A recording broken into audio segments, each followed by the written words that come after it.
খতিয়ে দেখেন 11টা যে ডকুমেন্ট যে তারা চেয়েছে সেটা কাদের পক্ষে থাকা সম্ভব, যে সমাজে কোন স্তরের মানুষের পক্ষে।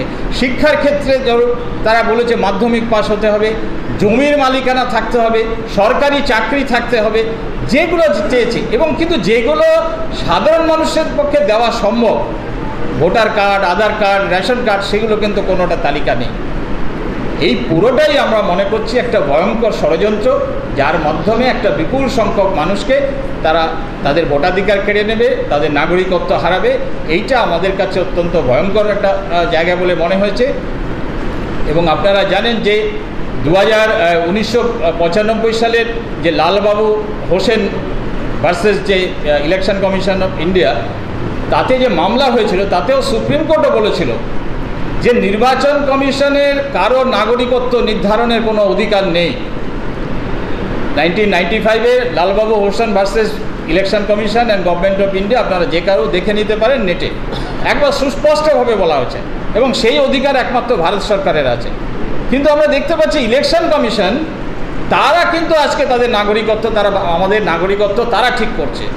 এবং তারা কারা দেখবেন যে ইআরও, প্রাথমিক শিক্ষক যারা বিএলও হবে, তারা ঠিক করে নেবে আমি ভারতবর্ষের নাগরিক কিনা, আমার ভোটাধিকার থাকবে কিনা। এই যে ভয়ঙ্কর পরিস্থিতি, এই অধিকারই তাদের নেই, ক্ষমতাই তাদের নেই। এবং এই যে 1952 সাল থেকে যে ভোট হয়েছে, আজ পর্যন্ত কোথাও কখনো এইভাবে কিন্তু কারো ভোটাধিকার ভোটার তালিকা নির্ধারণের ক্ষেত্রে কখনোই এগুলো দেখা হয়নি, নাগরিকত্ব দেখা হয়নি। এটা তারা স্বাভাবিকভাবে তার নাগরিক ধরে নিতে হবে। এবং সেখানে যদি সন্দেহ হয়, ভারত সরকারকে সেটা বলতে হবে, তার প্রমাণ সে নাগরিক কি নাগরিক নয়। সন্দেহ হলে সেটা সেখানে যে তদন্ত হবে, তার সে যে নাগরিক নয়, এটা প্রমাণের দায়িত্ব হচ্ছে ভারত সরকারের, ভারত রাষ্ট্রে।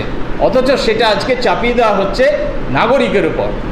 এইটা ন্যায় বিচারে পরিপন্থী। ভারতবর্ষের বিচারের ব্যবস্থার যে দর্শন, যে যতক্ষণ পর্যন্ত আপনি দোষী সাব্যস্ত না হবেন ততক্ষণ আপনি নির্দোষ, এই দর্শনটাকেও কিন্তু এক্ষেত্রে খারিজ করে দেওয়া হয়েছে।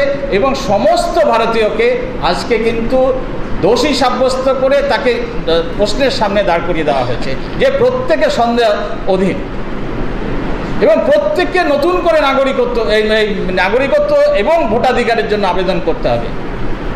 এই যে এনুমারেশন ফর্ম, এটা ভয়ঙ্কর। সেখানে যে সমস্ত তথ্য আপনাদেরকে যেভাবে দেওয়া হবে, সেইটা আসলে আপনারা যদি দেখেন, যে ফর্মটা বিহারের ক্ষেত্রে যেটা ইতিমধ্যে প্রকাশিত, সেইটা যদি দেখেন, তাহলে দেখবেন যে আপনার থেকে যাবতীয় তথ্য, আপনার পরিবার, আপনার বাবা মা, আপনার সন্তান সন্ততি, সমস্ত যে তথ্য তারা নেবে। এবং সেইটা এনআরসির জন্য, এবং সেখানে বলাই আছে, বিহারের অর্ডারটা যদি দেখেন, যে 19 পাতার যে অর্ডার, সেখানে পরিষ্কার বলা আছে যে সমস্ত তথ্য এবং যেগুলো সন্দেহ হবে সমস্তটাই তারা ভারত সরকারকে পাঠিয়ে দেবে নাগরিকত্ব নির্ধারণের জন্য। এই ভয়ঙ্কর পরিস্থিতিতেই আমরা মনে করছি যে এর আগে ওরা এনপিআর করার চেষ্টা করেছিল 2019 সালে জনগণনার সঙ্গে, যে প্রচণ্ড রেজিস্ট্যান্স গোটা দেশ জুড়ে হয়েছিল। সেই জায়গা থেকে আজকে তারা বুঝেছে ওইভাবে করা যাবে না, তাই নির্বাচনের সঙ্গে ব্যাপারটাকে জুড়ে আজকে তারা এইভাবে করতে চাইছে, যে এইভাবে ভোটাধিকার হরণ, নাগরিকত্ব হরণ, সমস্তটাই কিন্তু প্রত্যেকটা নাগরিককে প্রশ্নের সামনে তুলে দাঁড় করিয়েছে। এইটা আমাদের প্রাথমিক বক্তব্য। এরপরে আমাদের বলবেন যে নো এনআরসি মুভমেন্টের প্রতিনিধি।